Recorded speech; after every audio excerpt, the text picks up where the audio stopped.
Hello दोस्तों, welcome to efficient learning world. तो आज हम अपने सी प्लस प्लस प्रोग्राम की प्लेलिस्ट में एक और प्रोग्राम कवर करने जा रहे हैं, जो कि है program to check whether a character is vowel और कॉन्सोनेंट। वोवल्स तो आपको पता ही होंगे, ए ई आई ओ यू। ठीक है, अब मैं अपने इस प्रोग्राम के अंदर एक यूजर से इनपुट लूंगा, करेक्टर टाइप की इनपुट लूंगा। ठीक है, उसका डिक्लेयर जब मैं उसको करूंगा तो उसकी जो टाइप होगी वो होगी करेक्टर। ठीक है, फॉर एग्जाम्पल मैं उसका नाम रख लेता हूँ ए। ठीक है, अब मैं मुझे यूजर से इनपुट लूंगा। ठीक है, for example enter any character. ठीक है, अब मैं यूजर से इनपुट लूंगा और मैं यहाँ पर लिखता हूँ ए और यहाँ पर एंड लाइन कर देता हूँ। ठीक है, अब मुझे क्या करना है, मुझे चेक करना है कि क्या जो यूज़र ने इनपुट किया है वो इनके अंदर से तो नहीं है। अब मैंने दोनों केसेस के लिए चेक करना है, अपर केसेस के लिए भी फॉर एग्जांपल ए ई आई ओ वो अपर केस में लिख सकता है। ठीक है, ये लोअर केस में लिख सकता है ए ई आई ओ यू। तो मुझे क्या करना है, इन दोनों के लिए चेक करना है कि क्या जो यूज़र ने इनपुट किया अगर इन दोनों में से है तो इसका मतलब वो वोवल होगा, और अगर इन दोनों में से एग्जिस्ट वो नहीं करता तो इसका मतलब है कि वो कॉन्सोनेंट होगा। ठीक है, तो अब मुझे इन दोनों के लिए चेक करना होगा, तो मैं यहाँ पर लिखूंगा इंट अपर के लिए मैं एक अलहदा लिख लेता हूँ। ठीक है, और इंट लोअर के लिए अलहदा लिख लेता हूँ। ठीक है,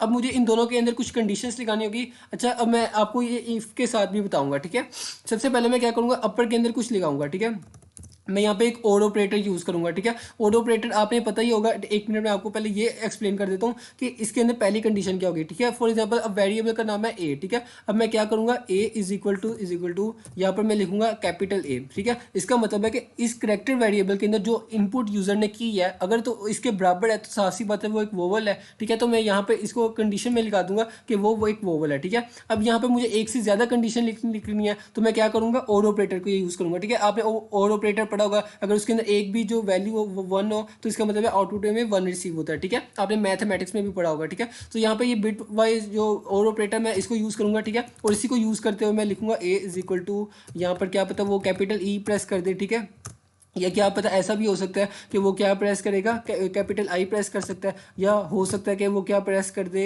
ए इज इक्वल टू आई हो गया। ठीक है, ओ कैपिटल में प्रेस कर दे। ठीक है, अगर ये भी नहीं वो ये नहीं प्रेस करता तो इसका मतलब है कि वो कैपिटल यू प्रेस किया होगा। ठीक है, अगर उसने इनमें से कोई भी प्रेस नहीं किया तो क्या पता वो लोअर केस में उसने प्रेस कर दिया हो। ठीक है, तो मैं यहाँ पर लिख लेता हूँ लोअर केस में ए। ठीक है, और यहाँ पर ई। ठीक है, अच्छा आप ये मैंने तो सिंपल इजी सा मेथड लेकर चला है। फॉर एग्जांपल सम स्टूडेंट्स को आस्क की वैल्यूज़ के साथ भी ये मेथड हम कर सकते हैं। ठीक है, अगर आप आस्क की वैल्यू के साथ क्या करेंगे तो आपको वो भी ठीक लगेगा। ठीक है, आपने करना क्या है, फॉर एग्जांपल ए की आस्क की वैल्यू 65 66 है जो आप वो यहाँ पर लिख देंगे। ठीक है, तो आप आस्क की वैल्यूज़ के साथ भी ये कर सकते हैं। फॉर एग्जांपल ए की वैल्यू है 97। ठीक है, ये स्मॉल की 97 है ऐसी आस्क की वैल्यू, तो अगर मैं यहाँ पर 97 लिख दूँ और यहाँ पर हर जगह पर आस्क की वैल्यू लिख दूँ तो मैं उससे भी कर सकता हूँ। ठीक है, आप आस्क की वैल्यू से भी कर सकते हैं, मगर सम स्टूडेंट्स को आस्क की वैल्यू याद रखने में प्रॉब्लम होती है, तो इस वजह से मैंने यहाँ पर सिंपल सा मेथड यूज़ किया। ठीक है, अब मैं यहाँ पर एक कंडीशन लगाऊंगा कि इंट अपर ऐसा करते हैं, यहाँ पर लिखते हैं और ऑपरेटर। ठीक है, और ऑपरेटर का साइन और यहाँ पर लोअर। ठीक है, लोअर अगर तो ये इसका मतलब क्या है, अगर तो इन दोनों में से जो हमारे पास आउटपुट स्टोर हो रही है, ठीक है, वो क्या है वन के इक्वल है। ठीक है, इज इक्वल टू वन, तो क्या है इसका साफ सा मतलब है कि वो क्या होगा, सी आउट।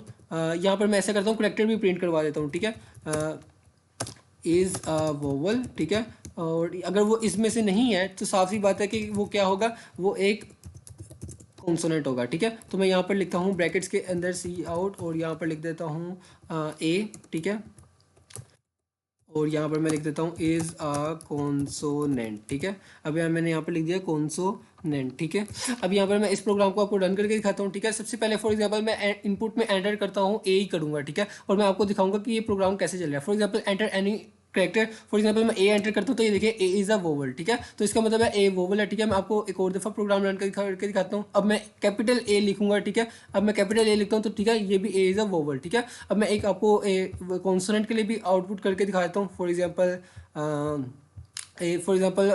हम वाई करते हैं। ठीक है, तो ये देखिए वाई इज़ अ कॉन्सोनेंट। ठीक है, क्योंकि वाई वो एक वोवल नहीं है। ठीक है, अब ये मैं आपको दोबारा से ओवरव्यू दे देता हूँ। एक वेरिएबल लिया करेक्टर टाइप का, एंटर एनी करेक्टर किया। ठीक है, यहाँ तक तो इनपुट आ गई। ठीक है, अब मैंने इन टीचर में यहाँ पर क्या लिखा है, अपर इज इक्वल टू, और यहाँ पर मैंने एक कंडीशन एक तरह का आप कह सकते हैं लिखाई है। ठीक है, कंडीशन में क्या होगा, अगर इनमें से ए वो देखेगा कि ए जो वेरिएबल है उसके अंदर जो चीज़ पड़ी है, जो करेक्टर पड़ा है, क्या वो इसके इक्वल है, क्या वो इसके इक्वल है, क्या वो इसके इक्वल है, क्या वो इसके इक्वल है। अगर इनमें से एक भी कंडीशन एक भी चीज़ ट्रू हो जाती है तो यहाँ पर आएगा वन। ठीक है, अपर के अंदर स्टोर हो जाएगा वन। ठीक है, अपर के अंदर वन क्यों स्टोर होगा, हमने और ऑपरेटर पढ़ा हुआ है। अगर इसकी एक भी जो अंदर इसके कंडीशन के दोनों साइड पर अगर यहाँ पर एक भी जगह वन आ जाता है, एक भी वैल्यू इनपुट में वन आ जाती है तो हमारे पास आउटपुट में हमेशा 1 आता है, ठीक है। तो अगर इसका मतलब है कि कैपिटल इन लेटर्स में से कोई भी अगर वैल्यू ट्रू हो जाती है, इसका मतलब मैंने इनपुट में ए कैपिटल किया था, ठीक है। तो यहाँ पर क्या हुआ था, capital A is equal to capital A, तो इसका मतलब पहली 1 थी और बाकी सारी 0 थी, मगर मैंने और ऑपरेटर यूज़ किया था तो इसने 1 रिटर्न किया, अपर के अंदर स्टोर हो गया, ठीक है।